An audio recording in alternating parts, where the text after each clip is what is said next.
शिक्षार्थियों नमस्कार। मैं श्वेता द्विवेदी डीएलएड के इस कार्यक्रम में आप सभी का स्वागत करती हूँ। आज हम जिस बिंदु पर बात करेंगे वह है पर्यावरण के प्रति बच्चों की समझ और पर्यावरण और बच्चों के बीच में क्या संबंध है। तो आइए शुरू करते हैं। आज की इस चर्चा में जिन मुख्य बिंदुओं को लिया गया है उसमें पहला है कि हम सबसे पहले पर्यावरण के अर्थ की बात करेंगे। उसके पश्चात जानेंगे कि पर्यावरण और बच्चों के बीच में क्या संबंध है। पर्यावरण का विद्यार्थी के ऊपर कैसे और क्या प्रभाव पड़ता है। पर्यावरण के प्रति बच्चों की समझ क्या होती है और पर्यावरण के प्रति विद्यार्थी की समझ को सही दिशा में बढ़ाया कैसे जाए। तो पर्यावरण के अर्थ से शुरू करते हैं। पर्यावरण जैसा कि हम जानते हैं दो शब्दों से मिलकर बना है। इसमें पहला है परि और दूसरा है आवरण। परि का अर्थ है जो चारों ओर हमारे उपस्थित है और आवरण कोई घेरा या कवच है। अगर हम इसके इंग्लिश शब्द को देखें तो इन्वायरमेंट जो है वो फ्रेंच भाषा के एनवायनर से बना हुआ है और इसका भी अर्थ जो है घेरना या समेटना से है। तो इस प्रकार से हम देख सकते हैं कि पर्यावरण वह है जो हमें चारों तरफ से घेरे हुए है या हमें चारों तरफ से अपने बीच में लिए हुए है। पर्यावरण के प्रकार की बात करें तो पर्यावरण मुख्य रूप से 3 प्रकार का होता है। पहला प्राकृतिक पर्यावरण, दूसरा मानव निर्मित पर्यावरण और तीसरा सामाजिक और सांस्कृतिक पर्यावरण। प्राकृतिक पर्यावरण जो है उसमें जो भी प्रकृति से जुड़ी चीज़ें हैं वो सभी आ जाती हैं। वो चाहे पहाड़ हो, नदी हो, वायु हो, झरने हो, पेड़ पौधे हों, जीव हों, वह सभी प्राकृतिक पर्यावरण का भाग हैं। फिर मानव निर्मित पर्यावरण, और यहाँ पर मानव निर्मित पर्यावरण से आशय भौतिक पर्यावरण से है, यानी कि मनुष्य द्वारा बनाई गई वो सारी चीज़ें जिसे हम स्थूल रूप में देखते हैं, वह चाहे बिल्डिंग हो, वह चाहे बांध हो, वह चाहे टेबल कुर्सी, जो सारी भी चीज़ें हों जो मानव द्वारा निर्मित है, मानव निर्मित पर्यावरण में आती हैं। और सामाजिक और सांस्कृतिक जो पर्यावरण है वह भी मानव निर्मित है, पर यह अदृश्य है। यह भौतिक से ठीक विपरीत अदृश्य है और इसमें हमारी आस्थाएं, हमारे विश्वास, हमारी परंपराएं, हमारी सांस्कृतिक जो हमारे विचार हैं, ये सभी जो हैं सामाजिक और सांस्कृतिक पर्यावरण का भाग हैं।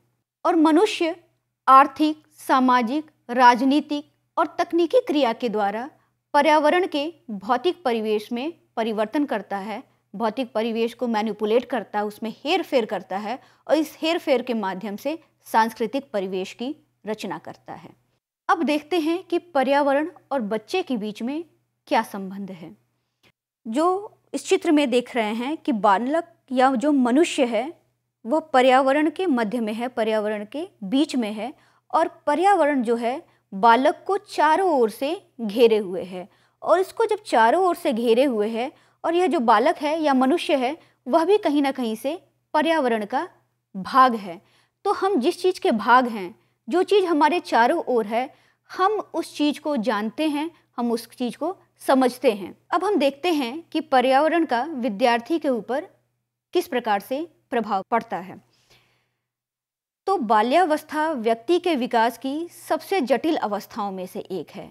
इस अवस्था में शारीरिक, मानसिक, सामाजिक, संवेगात्मक और भाषा संबंधी योग्यताओं का विकास होता है।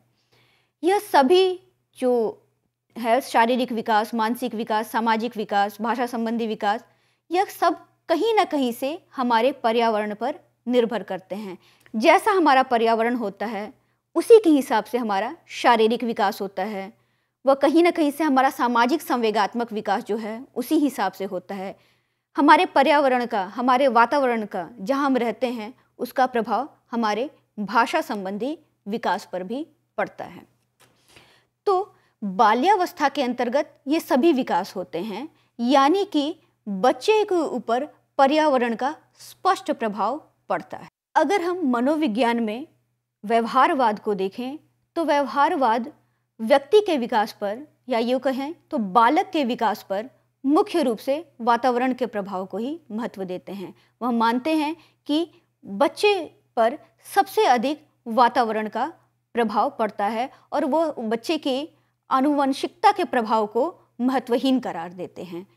मात्र व्यवहारवादी ही नहीं, बल्कि अगर हम देखें संज्ञानवादी, जिसमें कि हम पियाजे को देखें, ब्रूनर को देखें, तो वह भी कहीं ना कहीं से व्यक्ति के या बालक के विकास पर पर्यावरण के या वातावरण के प्रभाव को मानते हैं।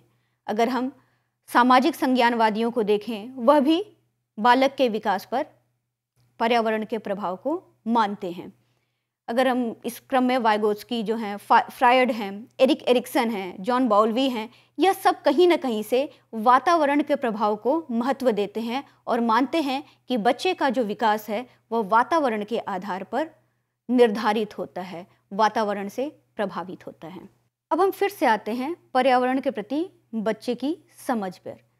तो पर्यावरण जिसका अर्थ उस संसार से है जो व्यक्ति के चारों तरफ है, और बच्चा इस संसार को होश संभालने के साथ ही देखता है, उसको सुनता है, उसको गुनता है, उसको समझता है। अतः प्रतिदिन और प्रतिपल के सामना होने वाले पर्यावरण के लिए बच्चे की समझ प्रारंभ से ही होती है। बच्चा जब भी विद्यालय आता है वह अपने पर्यावरण से अवगत होता है और अपने पर्यावरण का ज्ञान लेकर आता है। अब यहाँ पर सबसे महत्वपूर्ण है कि बच्चे के जो ज्ञान को या विद्यार्थी के जो समझ है उसको सही दिशा में कैसे बढ़ाया जाए, पर्यावरण के प्रति उसकी जो भी जानकारी है या जो भी समझ है उसको सही दिशा कैसे दिखाई जाए। तो जैसा कि अभी हमने बात की, बच्चा जब भी विद्यालय आता है तो वह कभी भी कोरा स्लेट नहीं होता है या खाली स्लेट नहीं होता है जैसा कि रियलिज्म में माना जाता है, बल्कि बच्चा जो है अपने परिवेश से जुड़े कुछ अनुभवों को लेकर आता है।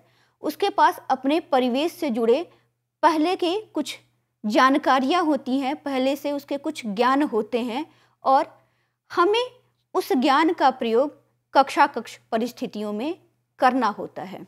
बच्चों को उनके परिवेश की वास्तविक परिस्थितियों से अनुभव दिए जाएं, जिससे वे उनसे जुड़ें, उनके प्रति जागरूक हों, उनके महत्व को समझें और प्राकृतिक, भौतिक, सामाजिक तथा सांस्कृतिक एवं वर्तमान पर्यावरणीय मुद्दों के प्रति संवेदनशील बने। हमें शुरुआत बच्चे के स्वयं से करना चाहिए, यानी कि हमें बच्चे से प्रारंभ करना चाहिए और उसके घर, परिवार, विद्यालय, इन सभी को उसमें सम्मिलित करना चाहिए। और हम जो शुरुआत है वो बच्चे के निकटतम परिवेश से करें तो यह सबसे सही होगा। पर्यावरण अध्ययन बच्चों को सिर्फ उनके परिवेश से ही नहीं परिचित कराता, बल्कि उनके तथा परिवेश के आपसी संबंध को मजबूत बनाता है। इसमें विद्यार्थियों को सीधे जानकारी, परिभाषाएं तथा विवरण देने के स्थान पर हम कक्षा में ऐसी स्थितियों का निर्माण करें जिससे वे अपने ज्ञान का सृजन स्वयं कर सकें और ज्ञान के सृजन के लिए वे अपने परिवेश, अन्य बच्चों, बड़ों तथा अन्य महत्वपूर्ण लोगों के साथ अंतःक्रिया करें, उनके साथ बातचीत करें, उनके साथ इंटरैक्शन करें, तो यह उत्तम होगा। पर्यावरण अध्ययन जो है वह हमारे परिवेश, हम जिस वातावरण में रहते हैं, हम जहाँ रहते हैं, उससे संबंधित है। तो इसको सीखने के लिए बच्चों के संदर्भ में उपयुक्त बाल केंद्रित वातावरण तैयार करना अत्यंत ही आवश्यक है। यानी कि जब बाल केंद्रित वातावरण होगा, बच्चे अपने आप को उससे संबंधित महसूस करेंगे और उसको सीख सकेंगे। सीखने की प्रक्रियाएं और वातावरण कक्षा के अनुसार होना चाहिए। कक्षा के अनुसार से आशय है कि बच्चा किस कक्षा का विद्यार्थी है या बच्चे की आयु क्या है, तो हम उसकी आयु के हिसाब से जो सीखने की प्रक्रियाएं हैं और जो कक्षा का वातावरण है उसके हिसाब से रखें। पर्यावरण अध्ययन विभिन्न सामाजिक मुद्दों और प्राकृतिक सरोकारों से वास्तविक जगत में सामना कर सकने के लिए पृष्ठभूमि तैयार करता है। अतः आवश्यक है कि इस हेतु विद्यार्थी को कक्षा में ऐसे अनुभवों को प्रदान करें कि विद्यार्थी इन चुनौतियों का सामना करने के लिए तैयार हो सके। जब भी हम सीखने की स्थितियों का आयोजन करें तो इन स्थितियों में विभिन्न तरीकों, कार्यनीतियों को संसाधनों से जोड़कर प्रत्येक सीखने वाले को अवलोकन करने, अभिव्यक्त करने, चर्चा करने, प्रश्न करने, तर्कपूर्ण चिंतन करने, अपनी तरफ से ज्ञान में कुछ जोड़ने यानी कि ज्ञान का सृजन करें तथा विश्लेषण करने के अवसर शामिल हों जिनमें एक से अधिक ज्ञानेंद्रियों का प्रयोग किया जा सके। विद्यार्थियों को पर्यावरण से जोड़ने के लिए हमें उन्हें संसाधन के रूप में कक्ष में प्रयुक्त करना चाहिए। इसके लिए आवश्यक है कि कक्षा का वातावरण और प्रक्रियाएं समावेशी हों। इसका आशय यह है कि बच्चों की विविधताओं, उनकी क्षमताओं, संज्ञानात्मक विकास, सीखने की गति, तरीके आदि को पोषित करें। साथ ही बच्चों की सक्रिय सहभागिता भी उनको पर्यावरण से जोड़ने के लिए आवश्यक है और बच्चों की सक्रिय सहभागिता सुनिश्चित करने के लिए यह आवश्यक है कि विद्यार्थी के उनके अपने अनुभवों को प्राथमिकता देते हुए उन्हें विद्यालयी ज्ञान से जोड़ा जाए। विद्यालय किस क्षेत्र में है, इसके आधार पर विद्यार्थियों को पर्यावरण से जोड़ने के लिए शिक्षकों और विद्यार्थियों द्वारा विद्यालय के आसपास के हिस्सों में कुछ खोजी यात्राओं को आयोजित किया जा सकता है, जिसमें शिक्षक और विद्यार्थी दोनों ही बढ़ चढ़ के उनको भाग लेना चाहिए और वह अपने आसपास के हिस्सों में, आसपास के वातावरण जो भी विद्यालय का, उसमें वह खोजने के लिए जाएं, वह देखने के लिए जाएं कि प्राकृतिक पर्यावरण या मानव निर्मित पर्यावरण या जो सामाजिक सांस्कृतिक पर्यावरण है वह किस प्रकार का है और उसे देखें।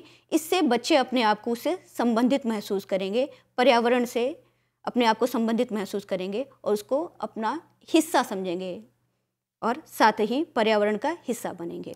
तो शिक्षार्थियों, आज के इस चर्चा के जो मुख्य बिंदु रहे हैं वह उसमें हमने पर्यावरण के अर्थ को देखा है, पर्यावरण और बच्चों के बीच के जो संबंध है उसकी बात की है, पर्यावरण जो है विद्यार्थी को किस प्रकार से प्रभावित करता है इस पर बात की है, पर्यावरण के प्रति बच्चों की समझ कैसी होती है, कितनी समझ रखते हैं इसकी हमने बात की और साथ ही कक्ष की परिस्थितियों में विद्यार्थी की समझ को हम सही दिशा में कैसे बढ़ा सकते हैं। यानी कि इसमें हमने बात की कि विद्यार्थी के जो अपना जो वातावरण है, उनका जो अपना परिवेश है, उसके ज्ञान को हम कक्षा में प्रयोग करें। साथ ही हम विद्यार्थी को उनके परिवेश की वास्तविक जो परिस्थितियां हैं उनसे जुड़े अनुभव दें, तो शिक्षार्थी जो हैं पर्यावरण से ज़्यादा जुड़ेंगे। आज के लिए इतना ही। हम फिर से एक नई चर्चा में मिलेंगे। तब तक के लिए नमस्कार।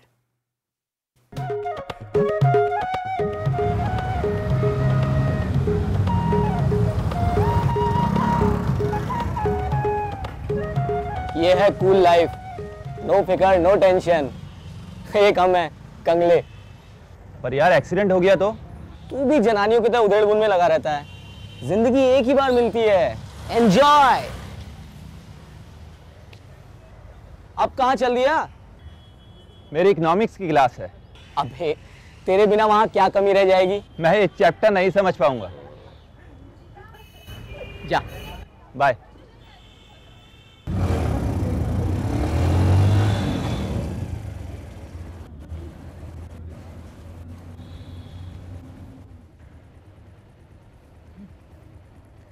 और बगला भगत।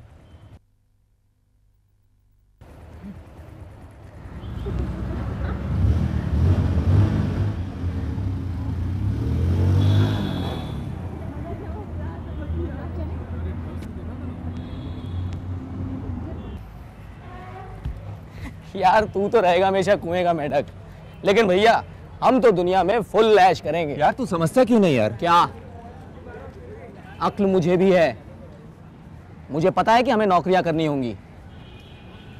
आज तक जिंदगी पढ़ते पढ़ते गुजर गई, 2 साल बाद सर पे नौकरी की तलवार टंगी होगी और हम कौन सा लाट कलेक्टर बन जाएंगे, बस गुजारे लायक तनख्वाह होगी। इस दुनिया में इतनी मौज है, मस्ती है, ऐश है, उसमें हमारा हिस्सा कहाँ है? क्या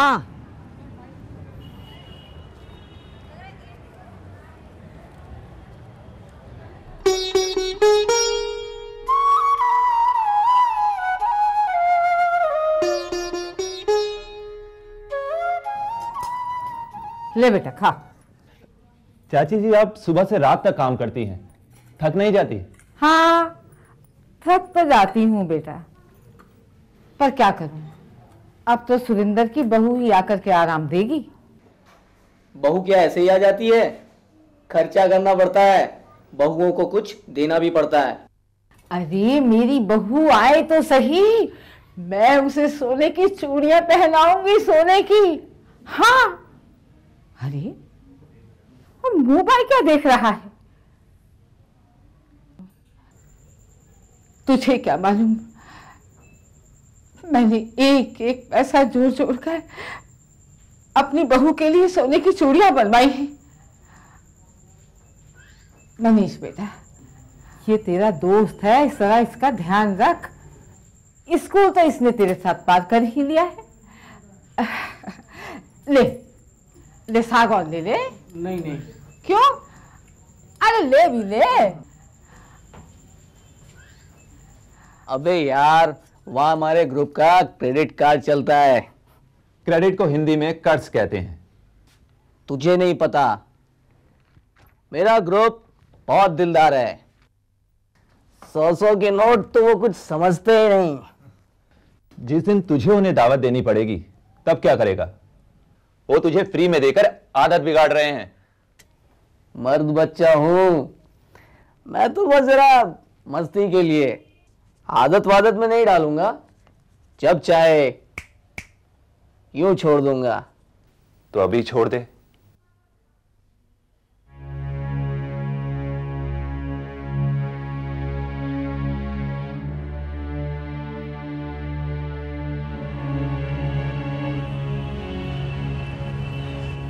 क्या हुआ?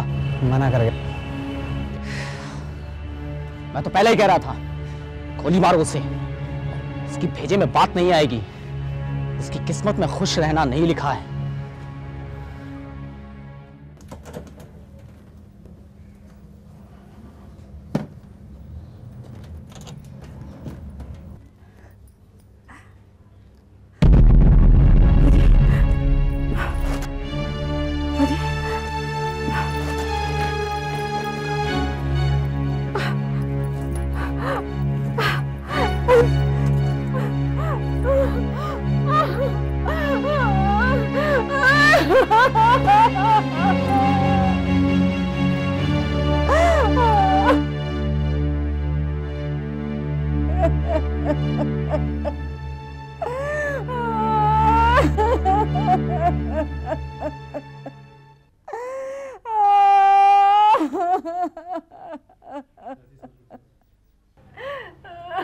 चाची जी, सब्र कीजिए, सब ठीक हो जाएगा। अरे कैसे सब्र करूं बेटे, कितनी मुश्किल से अकेली ने मैंने ये बेटा पाला है, और ये बेटा मुझे ये रंग दिखा रहा है। अरे मैं तो किसी से कह भी नहीं सकती। न जाने कैसे कैसे पैसे जुटा के मैंने इसकी बहू के लिए चूड़ियां बनवाई थी। बहू के लिए बनवाई थी ना, पेट ने ले ली तो क्या आफत आ गई? अरे नास पीटे, अरे तू चला जा, एक तो चोरी ऊपर से सीना चोरी। मुझे अपने घर में बाहरी लोगों का दखल पसंद नहीं। आप जाओ। अरे अरे ओ सत्यानाशी, चुप हो जा। मनीष, मनीष बेटे, तू इसकी बातों का बुरा मत मानना। चाची जी,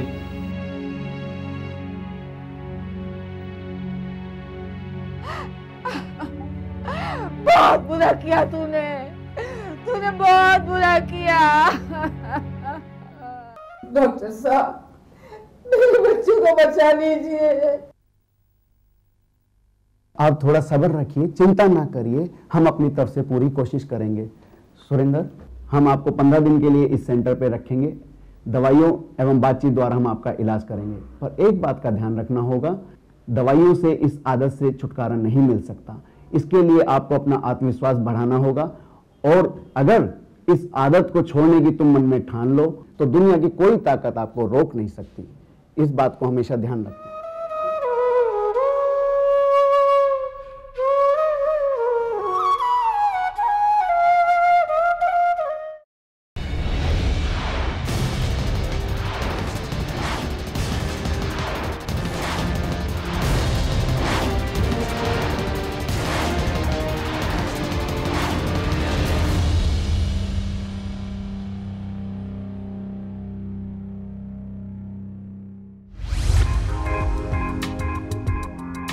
क्या आप जानते हैं एक ऐसा शिक्षा संस्थान जो दे आपकी उम्मीदों को नई ऊंचाई?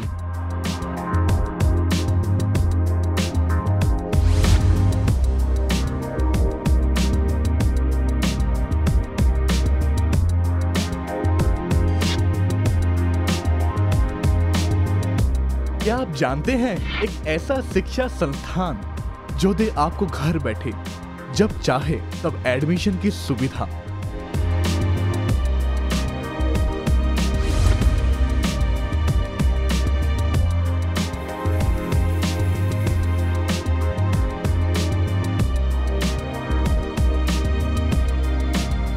क्या आप जानते हैं एक ऐसा शिक्षा संस्थान जो आपको दे तकनीकी क्षेत्र में आगे बढ़ने का मौका? अगर आप नहीं जानते तो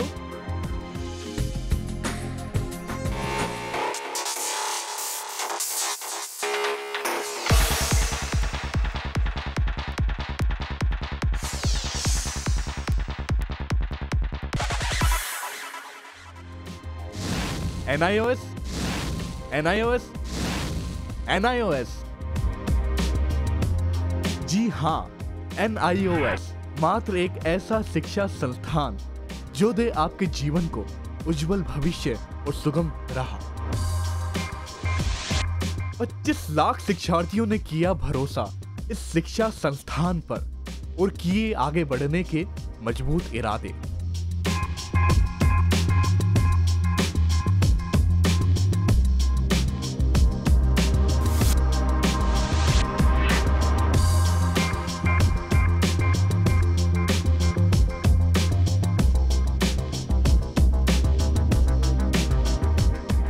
जो देगा आपको घर बैठे शिक्षण सामग्री के साथ रेडियो व टेलीविजन कार्यक्रमों का सहयोग।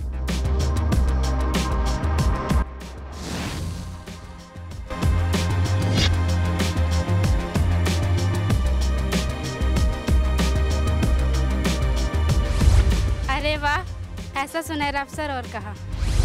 अब होगा सबका सपना साकार। यकीन नहीं होता अब शिक्षित होना होगा इतना आसान।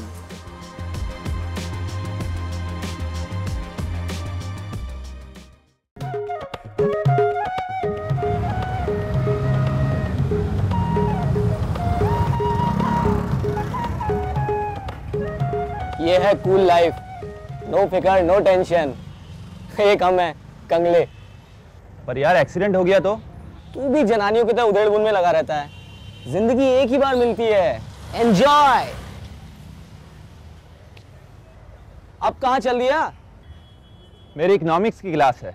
अबे तेरे बिना वहां क्या कमी रह जाएगी? मैं ये चैप्टर नहीं समझ पाऊंगा।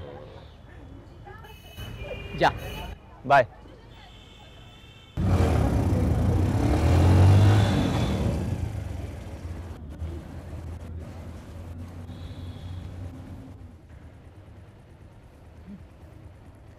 और बगला भगत।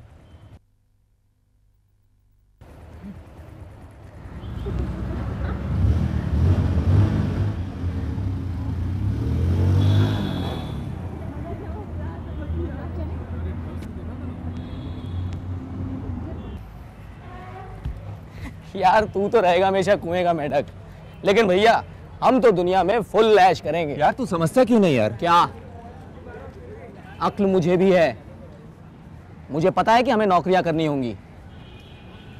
आज तक जिंदगी पढ़ते पढ़ते गुजर गई, 2 साल बाद सर पे नौकरी की तलवार टंगी होगी और हम कौन सा लाट कलेक्टर बन जाएंगे? बस गुजारे लायक तनख्वाह होगी। इस दुनिया में इतनी मौज है, मस्ती है, ऐश है, उसमें हमारा हिस्सा कहाँ है? क्या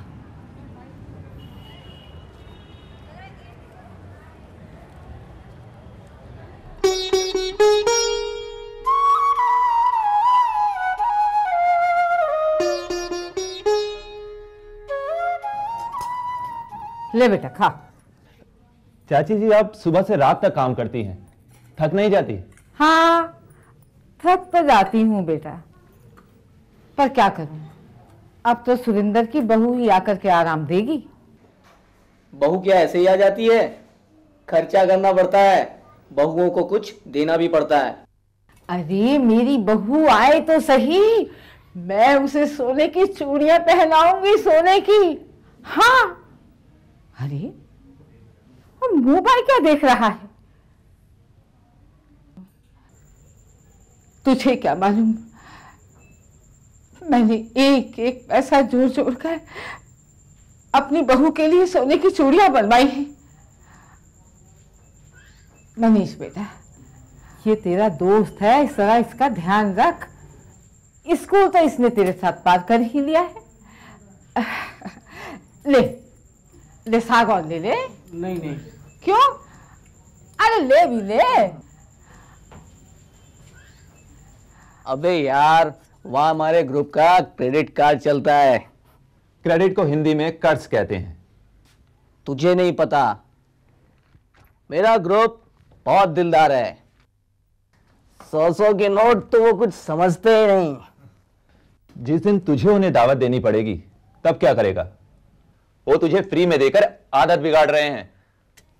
मर्द बच्चा हूं मैं, तो बस जरा मस्ती के लिए, आदत वादत में नहीं डालूंगा। जब चाहे यूं छोड़ दूंगा। तो अभी छोड़ दे।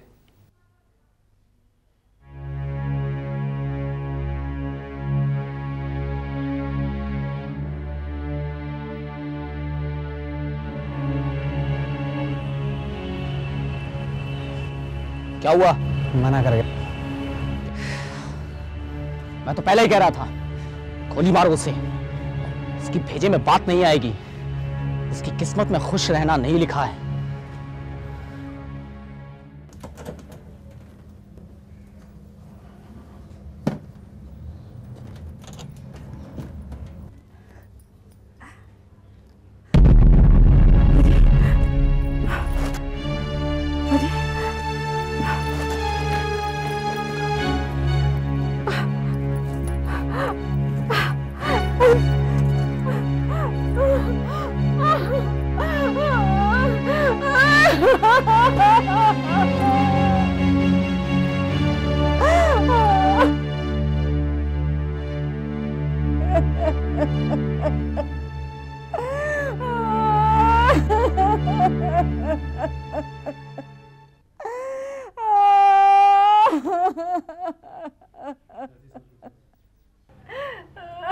चाची जी, सब्र कीजिए, सब ठीक हो जाएगा।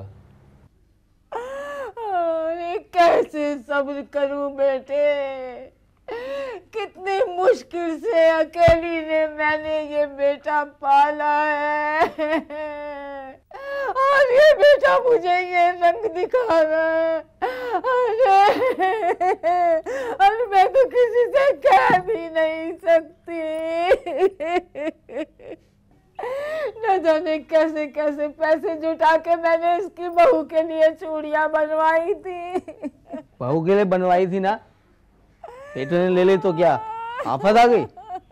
अरे नाश पीटे, अरे तू चला जा, एक तो चोरी ऊपर से सीना चोरी। मुझे अपने घर में बाहरी लोगों का दखल पसंद नहीं। आप जाओ। अरे अरे और सत्यानाशी, चुप हो जा। मनीष बेटे, तू इसकी बातों का बुरा मत मानना। चाची जी,